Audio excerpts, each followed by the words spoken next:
Hello friends, welcome to the success Kendra. Friends, आज इस video में हम लोग 365 पोस्ट पर बिहार मद्य निषेध सिपाही की जो भर्ती आई हुई है फ्रेंड्स, उसके लिए आज हम लोग प्रैक्टिस सेट नंबर 4 को कवर करेंगे। देखिए फ्रेंड्स, जो एग्ज़ाम डेट है आपका 27 फरवरी 2022 को रखा गया है और ज़्यादातर चांस है कि आपका एग्ज़ाम उसी दिन कंडक्ट करवा लिया जाएगा। ठीक है फ्रेंड्स, तो बहुत ही कम समय अब बचा हुआ है। इससे पहले ऑलरेडी हम लोगों ने सेट नंबर 1 से लेकर के सेट नंबर 3 तक कवर किया हुआ था।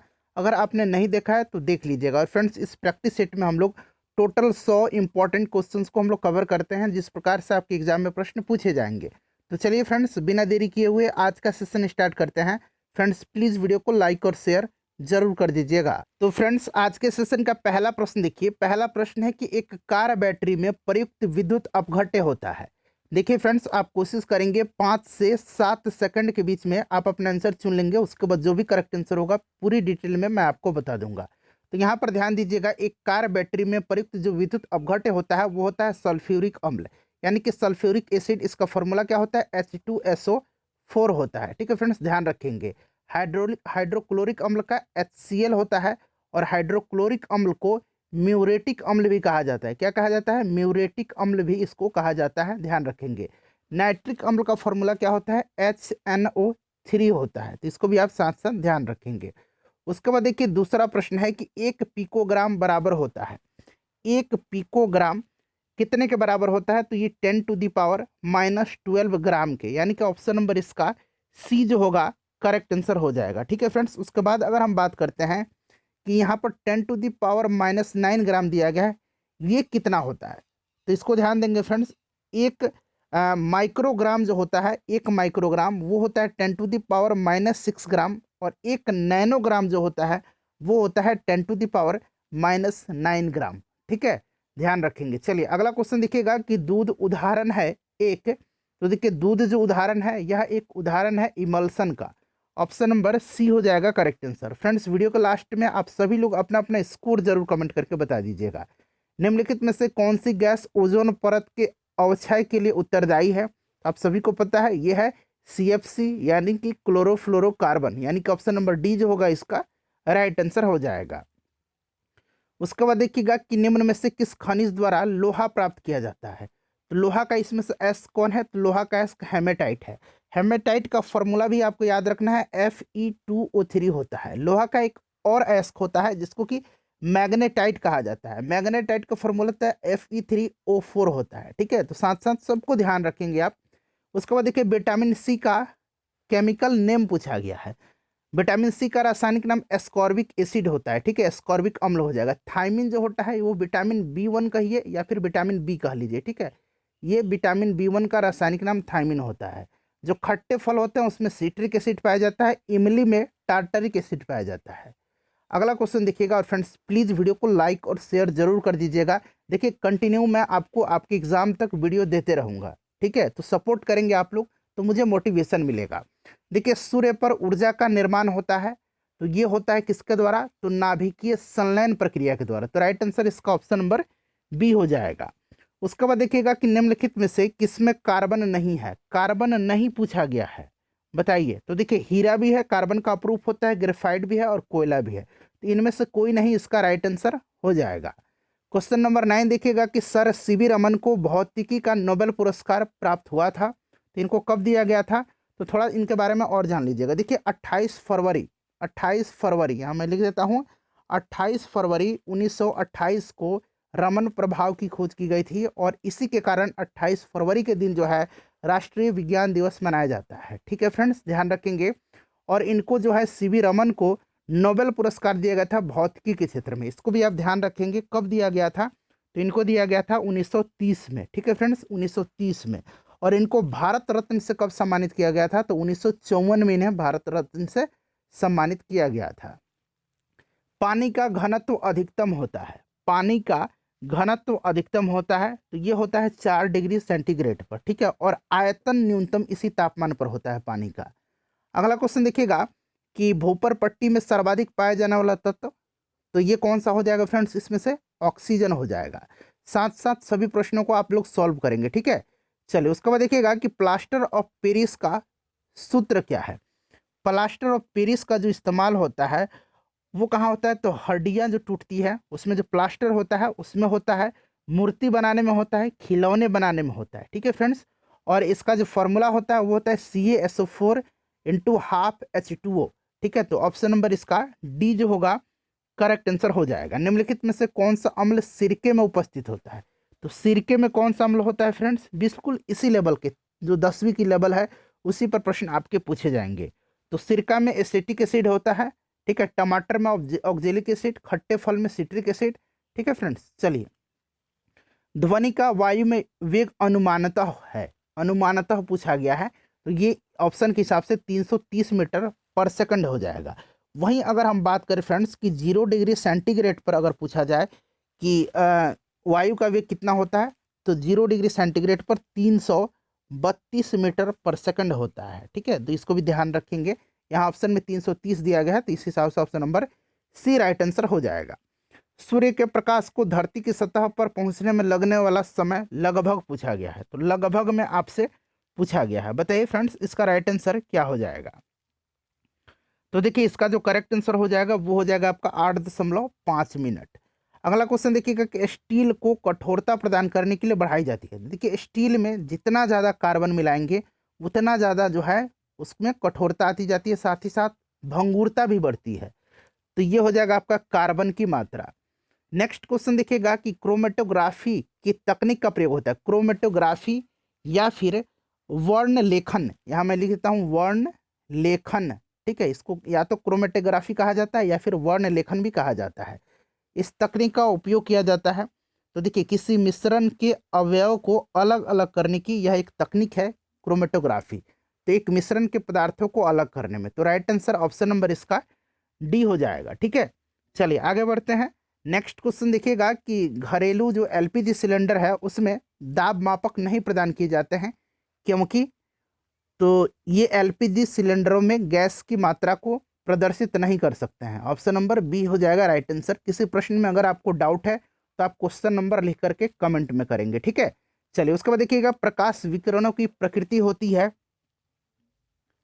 तो फ्रेंड्स ये तरंग कण दोनों के समान होती है। ऑप्शन नंबर सी जो होगा राइट आंसर हो जाएगा। शुष्क बर्फ क्या है, तो एक ठोस कार्बन डाइऑक्साइड है। ठीक है, ठोस कार्बन डाइऑक्साइड है, ऑप्शन नंबर बी हो जाएगा। उसके बाद नेक्स्ट क्वेश्चन देखिएगा 21 नंबर की लोकसभा का पहला आम चुनाव कब हुआ था, तो कब हुआ था फ्रेंड्स बताइए। लोकसभा का पहला आम चुनाव 1951-52 में हुआ था। ठीक है फ्रेंड्स, तो राइट आंसर इसमें से क्या हो जाएगा, 1952 हो जाएगा। ऑप्शन नंबर बी जो है राइट आंसर हो जाएगा। भारत के संविधान में है कितने आर्टिकल हैं, चलिए इसका आंसर आप मुझे कमेंट करके बताइएगा। ठीक है, उसके बाद देखिएगा कि भारतीय संविधान की प्रस्तावना में भारत को किस रूप में घोषित किया गया है, तो किस रूप में भारत को घोषित किया गया है, तो भारत को घोषित किया गया एक प्रभुत्व संपन्न समाजवादी धर्मनिरपेक्ष प्रजातांत्रिक गणतंत्र के रूप में। ऑप्शन नंबर सी हो जाएगा राइट आंसर। अच्छा, एक बात आपको ध्यान होगा कि जो फ्रेंड्स 1976 में जो 42वां संविधान संशोधन हुआ था, ठीक है, प्रस्तावना में मात्र एक बार संशोधन किया गया है, 42वां संविधान संशोधन। इसी के तहत जो है समाजवादी धर्मनिरपेक्ष एकता और अखंडता शब्द जोड़ा गया था। ठीक है, प्रस्तावना में। चलिए अगला क्वेश्चन देखिएगा कि निम्नलिखित में से कौन सा मूलभूत अधिकार नहीं है। मूलभूत अधिकार यानी कि फंडामेंटल राइट की बात की जा रही है, तो ये हो जाएगा संपत्ति का अधिकार। आपको याद होगा कि संपत्ति के अधिकार को 44वां संविधान संशोधन, जो कि कब हुआ था 44वां, तो 1978 में हुआ था। ठीक है, 44वां संविधान संशोधन 1978 के द्वारा अनुच्छेद 31 में संशोधन करके संपत्ति को मूलभूत अधिकार जो था उसको समाप्त कर दिया गया।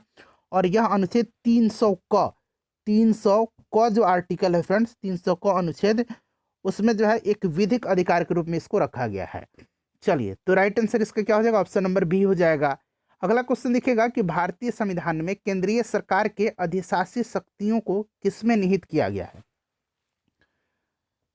तो देखिए ये किसमें निहित किया गया है, तो फ्रेंड्स ये किया गया है आपका इसमें सभी में। ठीक है, सभी तीनों हो जाएगा, केंद्रीय मंत्रिमंडल में, भारत के प्रधानमंत्री में और भारत के राष्ट्रपति में। ठीक है फ्रेंड्स, चलिए उसके बाद अगला क्वेश्चन देखिएगा कि आमतौर पर भारत के प्रधानमंत्री होते हैं, तो जनरली जो होते हैं आमतौर पर ये लोकसभा के सदस्य होते हैं। तो ऑप्शन नंबर बी जो होगा इसका करेक्ट आंसर हो जाएगा। ठीक है, देखिए लोकसभा के कम से कम कितने सत्र बुलाए जाते हैं, तो आपको पता है 2 सत्र बुलाए जाते हैं वर्ष में, और दोनों के बीच में 6 माह से अधिक अंतराल नहीं होना चाहिए। ठीक है, तो राइट आंसर इसका हो जाएगा आपका ऑप्शन नंबर बी हो जाएगा।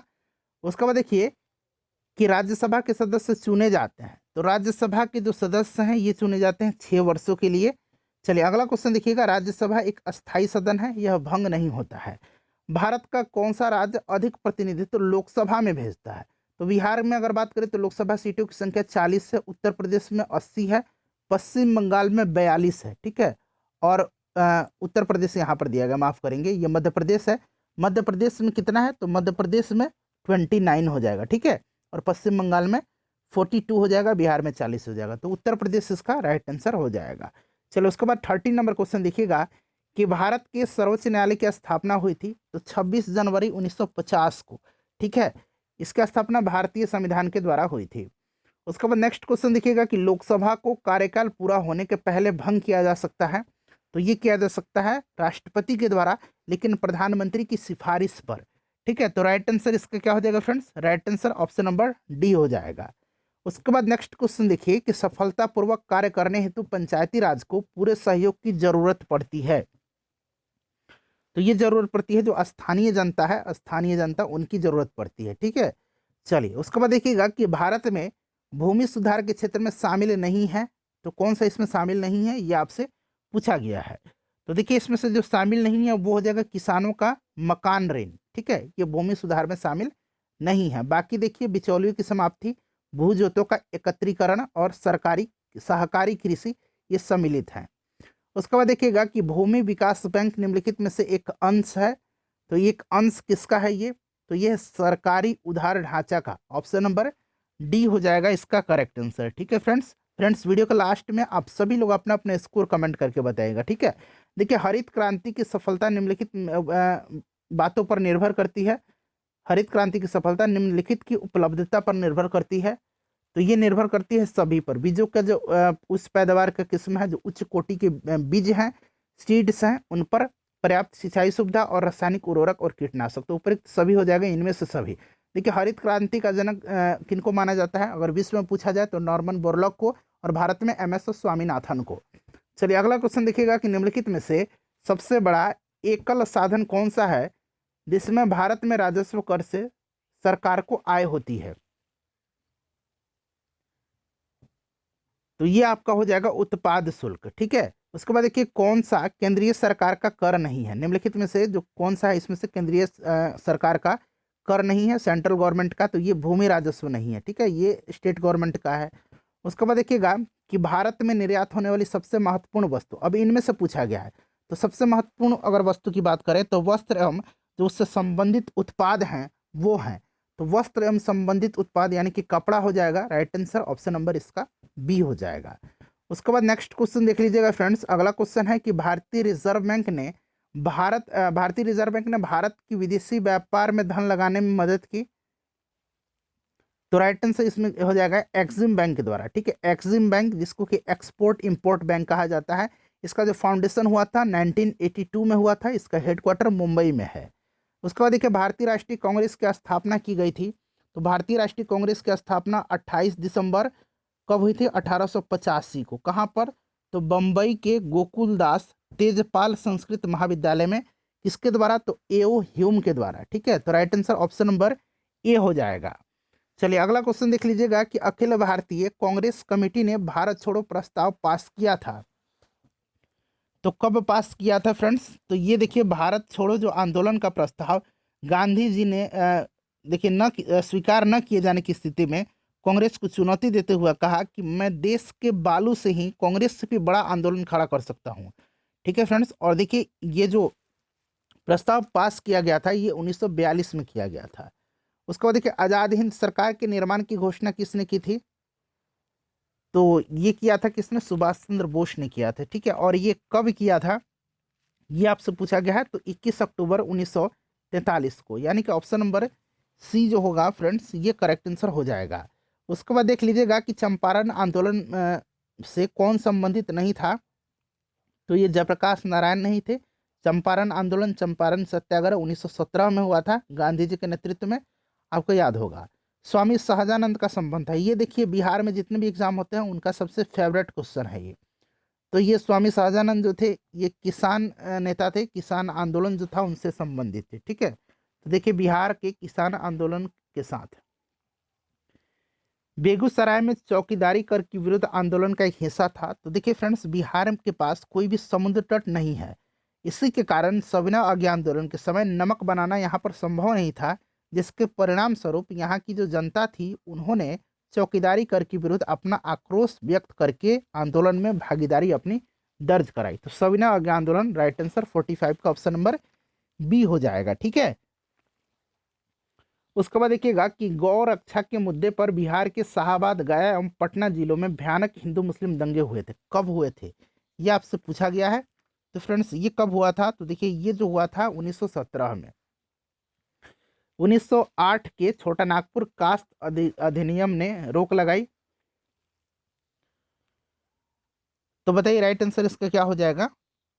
तो राइट आंसर इसका हो जाएगा खूंट कट्टी भूमि व्यवस्था पर। ठीक है फ्रेंड्स, ध्यान रखेंगे।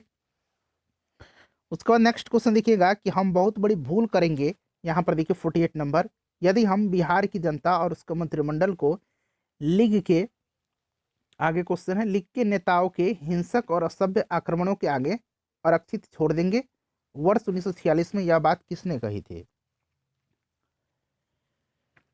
तो फ्रेंड्स ये किसने कहा था, ये कहा था सरदार पटेल ने। ध्यान रखेंगे। कांग्रेस सोशलिस्ट पार्टी की पहली बैठक पटना में कब हुई थी। कांग्रेस सोशलिस्ट पार्टी की स्थापना जयप्रकाश नारायण, राम मनोहर लोहिया और आचार्य नरेंद्र देव और भी लोग थे उनके द्वारा की गई थी। 1934 में जो है पहली बैठक इसकी हुई थी। ठीक है फ्रेंड्स, चलिए तो ध्यान रखेंगे 1934 इसका right answer option number B हो जाएगा।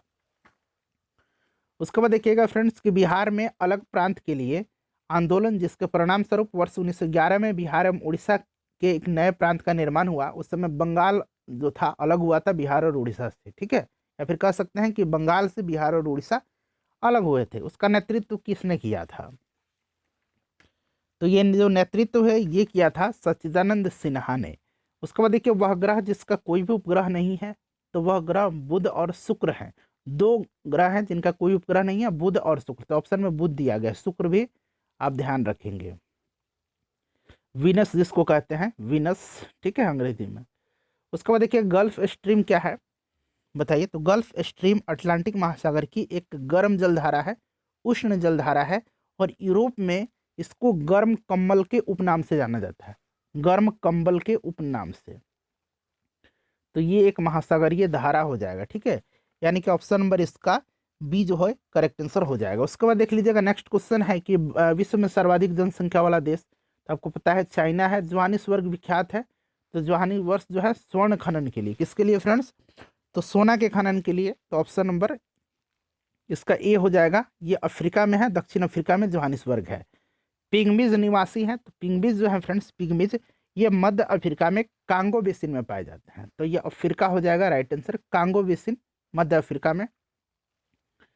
भारत की सर्वोच्च चोटी कौन सी है, तो भारत की जो सर्वोच्च चोटी हो जाएगा वो आपका कौन सी हो जाएगा, गॉडविन ऑस्टिन हो जाएगा। ठीक है फ्रेंड्स, अगर इसकी ऊंचाई की बात करते हैं तो इसकी ऊंचाई कितनी है, तो इसकी ऊंचाई भी याद रखना आपको 8611 मीटर। ठीक है, चलिए। रेगुर नाम है, रेगुर नाम जो है ये किसका है बताइए। तो देखिए फ्रेंड्स, रेगुर जो होता है ना, रेगुर, रेगुर कहा जाता है आपको काली मिट्टी को, रेगुर मिट्टी भी इसको कहा जाता है। काली मिट्टी कपास की खेती के लिए उपयुक्त होती है। महाराष्ट्र में सबसे ज्यादा विस्तार है काली मिट्टी का। दिल्ली क्या है फ्रेंड्स, तो दिल्ली क्या है, तो दिल्ली जो है एक संघ शासित, केंद्र शासित प्रदेश है। अरविंद केजरीवाल जी वहाँ के सीएम हैं। ठीक है, कावेरी जल विवाद जो है ये किन राज्यों के मध्य है, बताइए। कावेरी जल विवाद जो है यह किन राज्यों के मध्य है, 59 के बाद 60 नंबर बताइए। तो देखिए ये आपका क्या हो जाएगा, ये आपका हो जाएगा कर्नाटक और तमिलनाडु के मध्य। ठीक है, चलो उसके बाद पूछा गया कि गारो जनजाति है, 61 नंबर क्वेश्चन बताइएगा। गारो जनजाति जो है ये आपका मेघालय की है। उसके बाद देखिएगा कि भाखड़ा नांगल एक संयुक्त परियोजना है, भाखड़ा नांगल एक संयुक्त परियोजना है हरियाणा, पंजाब, राजस्थान की। ऑप्शन नंबर ए हो जाएगा राइट आंसर। ठीक है फ्रेंड्स, चलिए पंजाब हरियाणा राजस्थान की एक संयुक्त परियोजना है। कोंकण रेल जिन राज्यों से गुजरती है वो कौन से राज्य हैं? कोंकण रेल, बताइए। तो राइट आंसर इसका क्या हो जाएगा फ्रेंड्स? कोंकण रेल पूछा गया है। तो कोंकण रेल आपको पता है ये महाराष्ट्र से गुजरती है। उसके बाद महाराष्ट्र के बाद जो है ये गोवा, कर्नाटक और केरल से। उसके बाद देखिएगा बिहार की सोमेश्वर श्रेणी है। तो बिहार की जो सोमेश्वर श्रेणी है ये आपको पता है कहाँ पर है? तो पश्चिम चंपारण जिले में है। ठीक है, किस जिले में है? तो पश्चिम चंपारण जिले में है। तो और ये सबों से जो है नई है, नवीनतम है। उसके बाद देखिएगा कि झारखंड में दामोदर प्रवाहित होती है। तो देखिए ये एक भ्रंश घाटी में, ठीक है, याद रखेंगे इसको। उसके बाद देखिएगा अंतर्राष्ट्रीय न्यायालय स्थित है तो नीदरलैंड के द हेग में है। ऑप्शन नंबर बी हो जाएगा इसका राइट आंसर। बिल्कुल बेसिक प्रश्न है। स्टैचू ऑफ लिबर्टी कहाँ है? अच्छा, स्टैचू ऑफ यूनिटी अगर पूछा जाए तो ये भारत में है। ठीक है, गुजरात में। स्टैचू ऑफ लिबर्टी पूछा गया है तो बताइए स्टैचू ऑफ लिबर्टी जो है ये आपका यूएसए में है। उसके बाद देखिएगा कि दक्षिण अफ्रीका में किसने रंगभेद नीति के विरुद्ध लंबा संघर्ष किया था? तो ये नेल्सन मंडेला ने किया था। ठीक है, ये दक्षिण अफ्रीका के जो प्रेसिडेंट हैं वो भी रहे थे। तो नेल्सन मंडेला हो जाएगा ऑप्शन नंबर डी हो जाएगा राइट आंसर। इनको भारत रत्न से भी सम्मानित किया जा चुका है, तो ये भी आप साथ साथ ध्यान रखेंगे। ठीक है, चलिए। उसके बाद देखिएगा इनको दक्षिण अफ्रीका का गांधी भी कहा जाता है। राज्यसभा के चेयरमैन होते हैं तो भारत के उपराष्ट्रपति होते हैं। वर्तमान में वेंकैया नायडू जी जो है ये चेयरमैन है, राज्यसभा के सभापति हैं। उसके बाद देखिएगा कि खमेर रोस तानाशाही दल है, किस देश का है? तो ये जो खमेर रोस है ये किस देश का है फ्रेंड्स? तो यह है कंबोडिया का। उसके बाद देखिएगा नेक्स्ट क्वेश्चन यहाँ से। अब देखिए 71 से लेकर के फ्रेंड्स आगे बढ़ेंगे तो मैथ के क्वेश्चन मिलेंगे। इन सब का सॉल्यूशन मैं आपको दे दूंगा। ठीक है, पीडीएफ के रूप में टेलीग्राम पर उपलब्ध करवा दूंगा। हमारे टेलीग्राम चैनल का नाम जो है सक्सेस केंद्रा ही है। ठीक है, सक्सेस केंद्रा के नाम से है। और फ्रेंड्स वहाँ पर करीब 22,000 के आसपास सब्सक्राइबर हैं। ठीक है, वहीं आपको जुड़ना है। तो चलिए अब लोग अंग्रेजी के क्वेश्चन हम लोग यहाँ से कवर करते हैं। अंग्रेजी और हिंदी के क्वेश्चन अब रह गए हैं। तो देखिए फ्रेंड्स, कह रहा है कि इनमें से कहाँ पर जो है सेंटेंस के किस पार्ट में ग्रामेटिकल एरर है? तो देखिए we have to check the records to find out how much check have been collected so far. अब देखिए फ्रेंड्स यहाँ पर ये देख सकते हैं चेक जो है, चेक्स, ये जो होता है चेक क्या होता है? काउंटेबल नाउन होता है। और काउंटेबल नाउन के लिए मच का प्रयोग नहीं किया जाता है, इसके लिए मैनी का। तो यहाँ हाउ मैनी चेक होना चाहिए, हाउ मच नहीं, how many check have been collected so far.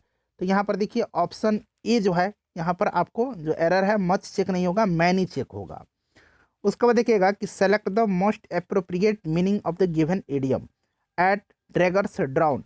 तो देखिए इसका मतलब क्या होता है? इसका मतलब होता है कट्टर, दुश्मनी। ठीक है, तो दुश्मनी होती है, एंटीपैथी है, इसका मतलब वही होता है। तो वहाँ से अगर देखा जाए तो राइट आंसर क्या हो जाएगा इसका? Being hostile. ठीक है, ऑप्शन नंबर ए हो जाएगा। फिर से यहाँ पूछा गया है कि सेंटेंस के किस पार्ट में ग्रामेटिकल एरर दिया गया है, बताइए। तो today we are closer to reaching an agreement that we were a few months ago. अब देखिए फ्रेंड्स यहाँ पर जो कंपैरेटिव डिग्री ना है उसके साथ देन का प्रयोग होता है। ठीक है, तो यहाँ पर एग्रीमेंट देन यहाँ पर होगा। ठीक है, तो वी यहाँ पर देन का इस्तेमाल होगा। तो राइट आंसर यहाँ पर ऑप्शन नंबर डी हो जाएगा। उसके बाद देखिए ग्लूमी, ग्लूमी का मतलब होता है धुंधला। ठीक है, यहाँ पूछा गया सिनोनिम यानी कि समान अर्थी शब्द पूछा गया है, तो धुंधला हो जाएगा। और यहाँ धुंधला का डल हो जाएगा समान अर्थी शब्द। ठीक है फ्रेंड्स, चलिए। उसके बाद देखिए यहाँ पर आपको फिल इन द ब्लैंक्स दिया गया है। तो while walking on the beach we, खाली स्थान है, सी सेल्स। ठीक है, तो असेंबल्ड सी सेल्स हो जाएगा। उसके बाद चलिए 86 नंबर क्वेश्चन है हमारा कि यहाँ पर आपको ये person who it's too much उसको क्या कहा जाता है? तो उसको ग्लटन कहा जाता है, जो बहुत ज़्यादा खाता है। उसके बाद देखिएगा कि owing to have heavy rains the office building was deadly, खाली स्थान दिया गया है। ठीक है, क्या हो जाएगा? तो डैमेज्ड हो जाएगा, डैमेज्ड हो जाएगा। उसके बाद देखिए करेक्टली स्पेल्ड कौन सा है, यानी कि सही स्पेलिंग इसमें से कौन सा दिया गया है? बेगर का कौन सा सही लिखा गया है? तो BEGGAR, ये हो जाएगा बेगर। ठीक है, भिखारी। उसके बाद देखिए ही वाज वेक्स्ड, खाली स्थान दिया गया है the behaviour of his daughter. तो वेक्स्ट 4 हो जाएगा।